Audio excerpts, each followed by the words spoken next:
Welcome back to our channel. இன்றைக்கி பார்த்தீங்கன்னா ஒரு 3 விஷயங்களை நம்ம சேனலில் பார்க்கலாம். ஃபஸ்ட்டு என்னென்னா, இன்றைக்கி வந்து அனைத்து கட்சி கூட்டம் கூடி இருக்கிறாங்க. அதுக்கு யார் யார் வந்தால் யார் யார் வரலை, ஏன் வரலை அப்படின்றத பற்றி பார்க்கலாம். அடுத்தது பார்த்தீங்கன்னா சபாநாயகரால் சவுக்கடி பெற்றவங்க யாருன்றதை பார்க்கலாம். சட்டசபை எவ்வளோ விறுவிறுப்பாக காரம் சாரமாக விவாதம் போயிட்டுருக்குது. ஆனால் அந்த அந்த நேரத்துலையும் சிலருக்கு வந்து கிளுகிளுப்பு தேவைப்படுது. அந்த கரடி மூஞ்சனுங்க இருக்காங்க, அவங்களுக்கு வந்து அவ்வளோ ஒரு ஆனந்தம். ஆனால் மக்களுக்கெல்லாம் அதை பார்த்து அருவருப்பும் வெறுப்பும் தான் தோணுச்சு. அந்த கரடி மூஞ்சனுங்க யார், எதுக்காக சிரிச்சாங்கன்றதையும் நம்ம வீடியோக்குள்ளே போய் பார்க்கலாம். வீடியோக்குள்ளே போகிறதுக்கு முன்னாடி லைக் பண்ணுங்கள், ஷேர் பண்ணுங்கள், சப்ஸ்கிரைப் பண்ணுங்கள். இப்போ நம்ம வீடியோக்குள்ளே போயிடலாம். அனைத்து கட்சி கூட்டத்தை கூட்டுங்கன்னு இவங்க என்னமோ அட்வைஸ் பண்ணுற மாதிரி ஒரு பிம்பத்தை ஒரு மாய பிம்பத்தை கொண்டு வந்தாங்க. அது உண்மையாகவே அவங்களுக்குலாம் அக்கறை இருக்க போல இருக்குன்னு தான் நாமெல்லாம் நினச்சோம். ஆனால் இன்னைக்கு நம்மளுடைய முதல்வர் அவர்களுடைய தலைமையில் கூடின அந்த அனைத்து கட்சி கூட்டத்துக்கு டிஎம்கேவும் வரலை, ஏடிஎம்கேவும் வரலை. நம்மளுடைய முதல்வர் அவர்களுடைய கூட்டணி கட்சியில் இருந்தவங்க மட்டும்தான் இந்த கூட்டத்தில் பங்கேற்றுக்கிட்டாங்க. ஆனால் இவங்க மற்றவங்களாம் இருக்காங்க பார்த்தீங்களா, இந்த டிஎம்கேவோட சேர்ந்து இருக்கிறவங்களாம் இருக்காங்கல்ல, இந்த தீய சக்திகள், அவங்க யாருமே வரல. ஏன்னா நல்ல சக்தி இருக்கும்போது தீய சக்தி பயப்படும், அதனால வரலை, பயந்துட்டாங்க. ஏன்னா இவங்க கேட்டார், உதயநிதி கேட்டார், நீங்கள் என்ன பயப்படுறீங்களா, நீங்க தைரியமா இருக்கிறீங்களா அப்படின்ற மாதிரி ஒரு கேள்வி பயந்துட்டாங்கல்ல. அப்போ இவங்க என்ன சொல்றாங்க, நேத்து பாத்தீங்கன்னா பிரேமலதா விஜயகாந்த் அவர்கள் கூட அப்படி பேசினாங்க. இதுக்கு காவிரி பிரச்சனைக்கு பேசுறதுக்கு வாங்க, நாம எல்லாம் போலாம், கர்நாடகா விஷயத்தை பத்தி பேசுறதுக்கு நம்ம எல்லாருமே போலாம் டெல்லிக்கு, உங்க கூட முதல்வர் கூட நாங்க வர தயாரா இருக்கோம். அவ்வளோ வீராவேசமா பேசினா அவங்க சார்பாகவும் யாரும் வரல. ஆக மொத்தம் எதிர்கட்சிகள் எல்லாருமே வாயில வடை சொல்றது தாங்க. இதுக்கு தாங்க சட்டசபைக்கே வர்றது. அவங்க இதில் வேற எங்களுக்கு முழு அந்த மக்கள் மேலே அவ்வளோ பொறுப்பு இருக்கு இப்படியெல்லாம் பேசுனாங்க. மக்கள் மேலே பொறுப்பு இருக்கிறவங்க கண்டிப்பா இந்த கூட்டத்துக்கு உட்கார்ந்து இருக்கணும்ல, மக்களுக்காக பேசி இருக்கணும்ல.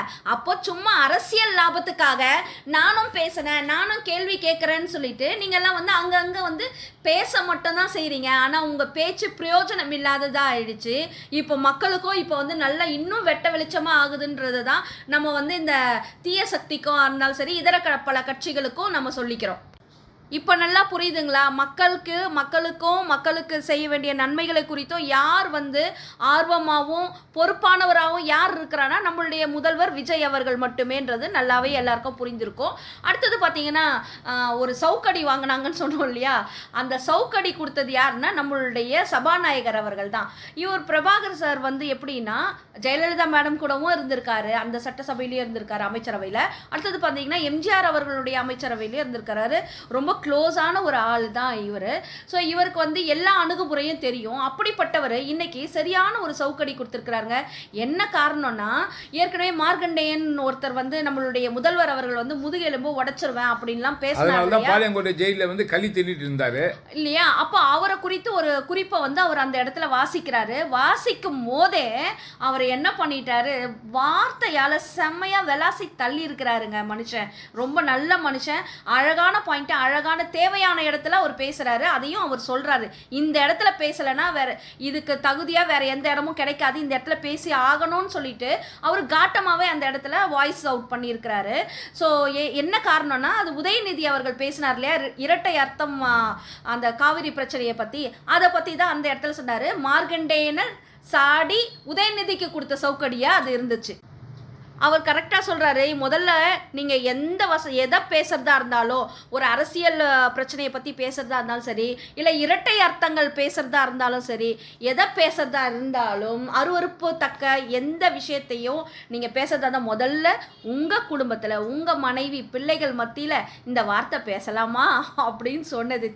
எவ்வளோ அசிங்கமாக இந்த நேரத்தில் நமக்காக அந்த இடத்துல சபாநாயகர் பேசிட்டார் செம்மையா அப்படின்ற மாதிரி இருந்தது. ஏன்னா அந்த இடத்துல அவர் கேட்கலன்னா மனசெல்லாம் மக்கள் தனித்தனியாக கேட்க முடியாதுல்ல. இப்போ நம்ம சார்பாக அந்த இடத்துல சபாநாயகர் கேட்டது உதயநிதிக்கு சரியான சவுக்கடி. சபாநாயகருக்கு ஒரு சல்யூட் கொடுக்கலாம். நம்ம ரொம்ப சூப்பராக இருந்தது அந்த இடத்துல. இனிமேலாவது இவருக்கு உரைச்சிருக்கோம். ஏன்னா அதெல்லாம் உரைக்காது. ஏன்னா அவங்களுடைய வம்சாவழி அப்படி, தாத்தா புள்ள எல்லாம் குடும்பமே அப்படிதான். ஏன்னா நம்ம சினிமாவில் பார்த்த வரைக்கும் நம்மளுடைய எம்ஜிஆர் அவர்கள் சவுக்கடி எடுத்து கெட்டவங்களை அடிக்கிறத நம்ம சின்ன வயசு முதலான நம்ம பார்த்துருக்குறோம். இன்னைக்கு இன்னைக்கு ஒரு கெட்ட விஷயத்த அருவருப்பான ஒரு விஷயத்த வெளிப்படையா எந்த ஒரு பயமும் இல்லாம நக்கலா சிரிப்போட நையாண்டியோட பேசின உதயநிதி அவர்களை இன்னைக்கு நம்மளுடைய தலைவர் எம்ஜிஆர் அவர்களுடைய சிஷ்யனா இருந்து இப்போதைய நம்மளுடைய தலைவர் திரு விஜய் அவர்களுடைய அந்த ஆளுமையில அந்த தலைமையில இருக்கிற ஒரு சபாநாயகரா இருந்து இன்னைக்கு அவர் வெளுத்து விட்டது ரொம்ப சூப்பரா இருந்தது, சரியான மேட்சிங்கா இருந்தது. அடுத்தது பாத்தீங்கன்னா உதயநிதி அவர்களை பற்றி தான் பேசணும். அவர் இங்கே வந்து காவிரி நீர் பிரச்சனையை பற்றி பேச ஆரம்பித்தார். இவர் பேச ஆரம்பித்ததையும் இவர் விதைச்சது எவ்வளோ அழகாக வெளியில் வந்து போயிருக்கு பாருங்க.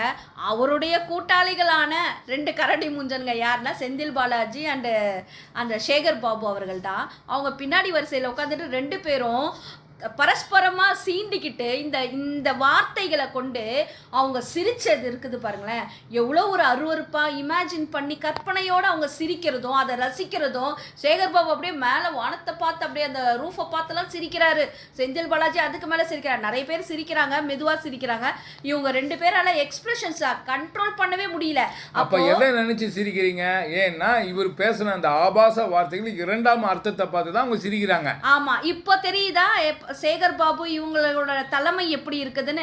இந்த தலைமையா மக்களை ஆளணும்னு இவங்கெல்லாம் எதிர்பார்க்குறாங்க. மக்கள் வந்து இந்த தலைமையை விரும்புவாங்களா? அருவருப்பா இருக்குதுங்க இதெல்லாம் பார்க்கும்போது. இவங்களுக்கும் வந்து இப்போ கொடுத்த சவுக்கடி வந்து இவங்க 2 பேருக்குமே பொருந்தும். இல்லை இவங்களுக்கு இல்லை, ஒட்டுமொத்த திமுகவுக்கே பொருந்தும். ஏன்னா ஆனால் நம்ம தான் இப்படி சொல்கிறோம். ஆனால் அவங்க ஈனம் மானம் சூடு சொர்ணம் எதுவுமே இல்லாதவங்க. அவங்க எதை பற்றி அப்படி தொச்சு விட்டு போகிற ஆளுங்க தான் நம்ம எதிர்கட்சி அணியினர்னு நம்ம சொல்லலாம். ஆமாங்க, ஒரு விஷயம் புரியல. உதயநிதியை அரெஸ்ட் பண்ணும்போது அவருடைய ஆறுயிர் நண்பன் டிராமா போய் போட்டார்ல இவரோ செந்தில் பாலாஜியும் அன்பில் மகேஷும். ஏன் வந்து உதயநிதி அரெஸ்ட் அப்போ அந்த இவர் இல்லை அன்பில் மகேஷ்? இதை பற்றி நம்ம அடுத்த வீடியோவில் பேசுகிறோம். இந்த வீடியோ உங்களுக்கு கண்டிப்பாக பிடிச்சிருக்கு நினைக்கிறேன். பிடிச்சிருந்தா லைக் பண்ணுங்கள், கமெண்ட் பண்ணுங்கள், ஷேர் பண்ணுங்கள், சப்ஸ்கிரைப் பண்ணுங்கள். தேங்க்யூ.